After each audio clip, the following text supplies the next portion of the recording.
Hola, ¿qué tal? Mi nombre es Romina Rodríguez y a mí me tocó exponer sobre En la sangre, novela de Eugenio Cambaceres, y mi hipótesis se va a basar en la reproducción del machismo epocal que lo podemos evidenciar a lo largo de la novela. Bueno, me gustaría comenzar con una definición de machismo que dice que es la actitud o manera de pensar de quien sostiene que el hombre es por naturaleza superior a la mujer. Esta definición es de diccionario. Pero como ya sabemos, esta definición nos queda corto, porque el machismo es un acto violento y esta violencia refiere a todas aquellas acciones que contribuyen al menoscabo sistemático de la dignidad, el estigma y la integridad física y mental de las mujeres, niñas y personas con una identidad de género y o sexualidad distinta a la normativa. Y esta violencia se da en todas las sociedades, etnias, grupos, en todos los ámbitos, ya sea que se dé en mayor o menor medida. Comprendemos al machismo entonces como un instrumento para la continuidad del patriarcado. La violencia machista en el ámbito privado es quizás una de las más sensibilizadas, ¿no? Suele darse en el seno de la familia o dentro de una relación afectiva, y siendo el perpetrador aquel que asume un papel masculino dominante. Puede tomar la forma de violencia física, psicológica, económica y o sexual. Y si bien afortunadamente hoy en día está en vías de ser completamente desnaturalizada, esta desnaturalización era tema tabú, por así decirlo, en el pasado. La mujer era relegada a su papel de sumisa, ama de casa y madre de niños. Era inepta, incrédula y así debía de quedar. No vaya a ser un mínimo atisbo de empoderamiento que ya se hallaba la sociedad encima para quitarle aquellos aires y volverla a su lugar a la mujer. Por este motivo, a lo largo de la lectura de En la sangre de Eugenio Cambaceres, me resultó llamativo la reproducción del machismo epocal que posee el texto. Pero creo que lo más tentador es vislumbrar, o sea, vislumbrar es la remitencia constante a hechos actuales, ¿no? Porque si uno pone a leer detenidamente la novela, notará que aquellas situaciones las vemos a diario, desde nuestras casas, y con esto, bueno, me remito al ámbito privado, hasta en la televisión. Bueno, para comenzar me gustaría hacer un paréntesis y aclarar que el lenguaje utilizado en la novela está completamente naturalizado. Al leer este texto se encuentra con que no hay un lenguaje poético, no hay un récito, no hay un empleo de metáforas o de algún recurso retórico como la cacofonía. Como diría Borges, se escribe como se habla. Y creo que esto también nos posibilita esta relación casi inmediata del texto con la actualidad. Y obvio, además, decir que facilita, a mi parecer, la lectura en tiempos modernos como ahora, que acostumbramos a otro tipo de uso del lenguaje en comparación, bueno, valga la redundancia, con el 1800, porque esta novela, la cuarta y última de Cambaceres, fue escrita en el 1887.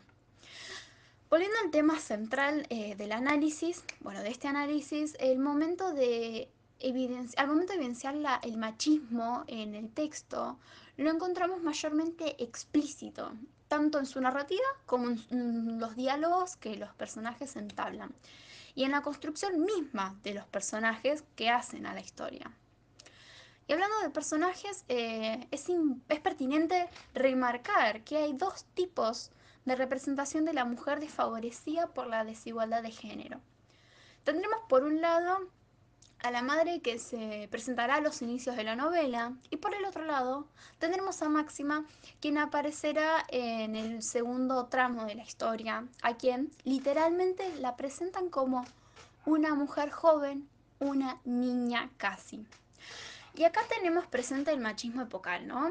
Recordemos que por la época era un hecho común que las mujeres sean objeto de deseo desde temprana edad y se vean obligadas a sucumbir ante este deseo por parte del hombre que solía doblarle la edad. Ambas figuras femeninas serán vistas desde la perspectiva de la sumisión y la incredulidad, ¿no? Sin embargo, la madre se encasillará en aquel rol, mientras que Máxima, más joven y me atrevo a decirle más audaz, tendrá atisbos de empoderamiento, que bueno, claramente y como veremos, el macho de la casa deberá reprimir y demás está aclarar que lo hará bajo la violencia. Desde un comienzo se evidencia la violencia, ¿no? Nos presenta Cambaceres al inicio de su obra una escena cuyos personajes principales son el tachero y su mujer. La mujer está en situación de parto y aparentemente es una enferma cuya salud se encuentra vulnerada aún más con los esfuerzos dolorosos del parto. Y aquí la figura del hombre machista sale a relucir en primera instancia. El tachero, lejos de preocuparse y decidir mantenerse al lado de su esposa, quien está dando luz al hijo de ambos, se retira de la habitación con desinterés mayor. Una vez nacido el crío, la narración nos dejará entrever la rutinaria vida privada donde la violencia es incesante, ¿no? Ejercida de manera física y emocional hacia la mujer y su hijo, bueno, a quien azotaba. Bueno, más adelante, la muerte del tachero, a fines del capítulo 5, se demostrará que aún frente al maltrato sufrido, lejos de mostrar algún indicio como de felicidad o de alivio más bien por aquella libertad frente a cualquier violencia ejercida por su difunto marido, la mujer, ahora la viuda, sumisa y devota a su matrimonio, se mantenía de la misma forma. Y bueno, dejará en la tumba como un regalo una foto encuadrada del difunto. Estos maltratos no están desprovistos de conciencia por parte de terceros. Y aquí explícitamente la naturalización de la violencia de la época. Veas en el siguiente pasaje de la novela que de cuando un gallego llega a Puerto argentino y reconoce a Genaro y habla como boca floja sobre su pasado. Dice: era el viejo un carcamán, un pijotero, un sinvergüenza. Ni un triste puchero había sido capaz de comprar para su familia. No hacía otra cosa que caerle a la mujer. Le sacudía cada tunda al muchachito. Este pasaje está en la página 29 de mi edición. Volviendo al acto post-mortem del tachero, a la hora de notificar a la viuda acerca de la sumatoria de dinero que correspondía a cobrar, ella consciente que como mujer, como desconocedora de todo aquel ámbito monetario y jurídico, es blanco fácil de estafas. Y no solo acá se hace presente esta posición de la mujer como inepta frente a esta clase de situaciones, sino que más adelante veremos que a Máxima le sucederá lo mismo. Genaro le miente y la estafa y será otro varón, en este caso el tío, quien le notifique de esto. De hecho, en palabras de Cambaceres podemos ver esto cuando dice que era mujer ella, una mujer joven, una niña sin experiencia y no siempre podía hallarse por lo mismo en situación de apreciar bien, de pesar con madurez las consecuencias de sus actos en la vida. Perdón. Lo que tendrán en común ambas madres es el velar por el bien de futuro de sus hijos. Mientras que la madre de Genaro lo manifiesta aspirando a volverlo un intelectual, Máxima, frente a la estafa y despilfarro de dinero por parte de Genaro, lo único que profetaba era la felicidad de su hijo y que le quede algún bien económico al mismo. Serán ambos casos el protagonista de la historia, Genaro, quien se encargue de llevar esas aspiraciones de las mujeres. Después de todo, como varón, debía de serle fácil manipularlas, como se evidencia en diversos pasajes a lo largo de la novela, de los cuales citaré solamente el siguiente. Nunca le decía nada a la vieja, la engañaba, la embaucaba, le hacía creer lo que se le antojaba hacía con la vieja. Con ella, perdón. Máxima, como ya dijimos, es una niña. Genaro la había afichado en el teatro, viéndola desde lo lejos, fijamente. Momentos pasan y Genaro se comienza a impacientar. Él afirma que ella iba a voltear a verlo y que si no lo hace, no lo haría por falta de interés a que un hombre mayor la mirara, siendo ella una niña. No, esto sucedería porque ella no era mujer. Leas el siguiente pasaje en la página 65. La sola curiosidad debía llevar a dirigir de nuevo los ojos hacia él, o dejaría de ser mujer, ya catalogando a una niña como objeto y midiendo su grado de ser mujer en base al deseo de corroborar la mirada de un hombre, ¿no? Yo me remito a aclarar que el comportamiento de Genaro en la época podría ser de todo un gallardo, pero actualmente notamos un claro acoso hacia una menor. Porque no contento con esta situación narrada, veremos que Genaro premedita y cumple el frecuentar los lugares donde Máxima se encontraba. Primero paseándose una y otra vez a lo largo de la cuadra de la casa donde Máxima vivía y luego en el club al que Máxima frecuentaba. Claramente, tarde o temprano, terminará produciendo, o bueno, más bien forzando, los encuentros con la nena en cuestión. Hay en el capítulo 19 una situación que no pude evitar conectarla con la realidad. Porque es loco, por así decirlo, leer un texto del 1887 y darse cuenta que esta situación tiene una similitud impresionante con un caso público de público conocimiento. De hecho, se dio a conocer por el 2018. Hablo del caso del abuso de Juan D'Artes hacia Thelma Fardín cuando ella era menor.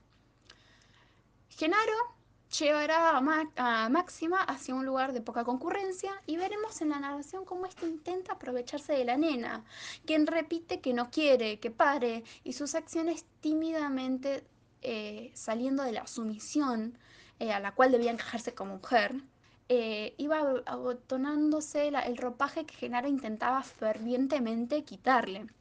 Y al final del capítulo hay un pasaje que Genaro le expresa a Máxima en esa situación. Le dirá, sí tesoro, sí chinita, déjame. Mira cómo me pones, cómo sufro. No seas mala, no seas cruel. Bueno, más adelante y ya acercándonos al final de la obra, pasan una seguidilla de manifestaciones machistas, como la deshonra de la mujer. Porque recordemos que la mujer debía estar casada antes de concebir el acto sexual, y así mucho menos el embarazo. Y para buscar no manchar el nombre de Máxima, que ya está en un embarazo avanzado, el padre la obliga a casarse con Genaro, que bueno, a quien mal no le viene por cuestiones económicas, ¿no? Me gustaría aclarar que vale destacar que en el capítulo 34, donde hacia el final Máxima manifiesta aquel odio profundo que profetiza hacia su marido. Bueno, Máxima asumirá ante todos los deseos de su esposo, ¿no? Quien está en bancarrota, y firmará cualquier papel que le pida, salvo uno, el de la propiedad de su difunto padre. Ante la negativa de Máxima por vender la casa, porque ésta quería dejársela como patrimonio hereditario a su hijito, que recordemos, Máxima velaba por el bien de su hijito, Genaro atenta con suicidarse. Y aquí se connota el atisbo de planteamiento, ¿no? Como un atisbo de empoderamiento de Máxima. Porque lejos de llorar, ella lo desafía.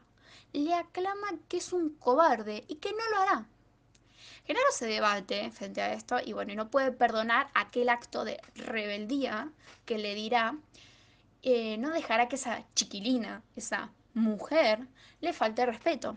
Así que volverá a la casa y increpará bueno, la volverá a increpar para firmar el papel de vuelta y obtendrá nuevamente una negación. Y acá me gustaría leerles el pasaje de la discusión sobre Máxima, donde lo enfrenta diciendo que ella es dueña también económicamente de esa propiedad. En respuesta, Genaro dirá, ¿la dueña dices? De tu plata, pero no de tu culo, de ese soy dueño yo. Y arrojándose sobre ella y arrancándola del lecho y por el suelo a tirones, haciéndola rodar, dejó estampados los 5 dedos de su mano en las carnes de su mujer. Finalmente, Genaro dirá, anda, no más hija de mi alma, no son azotes, gruñó. Te he de matar un día de estos si te descuidas. Bueno, finalmente vemos la consagración de macho dominante por parte de Genaro, remitiendo a la figura paterna suya, ¿no? Macho también. Aquella sangre patriarcal corría en sus venas y debía aparecer tarde o temprano. Que bueno, en realidad se manifiesta a lo largo en la novela. Bueno, me gustaría ya cerrar diciendo que quizás, y solo quizás, ¿no? Cambaceres hizo un autorretrato del lado más pútrido de nuestra cultura, que lamentablemente no pudo ser vencida hasta el día de hoy, aunque está en vías de serlo. Está en manos de la juventud, divino tesoro, seguir el legado ferviente del feminismo que logre la tan ansiada igualdad. Gracias.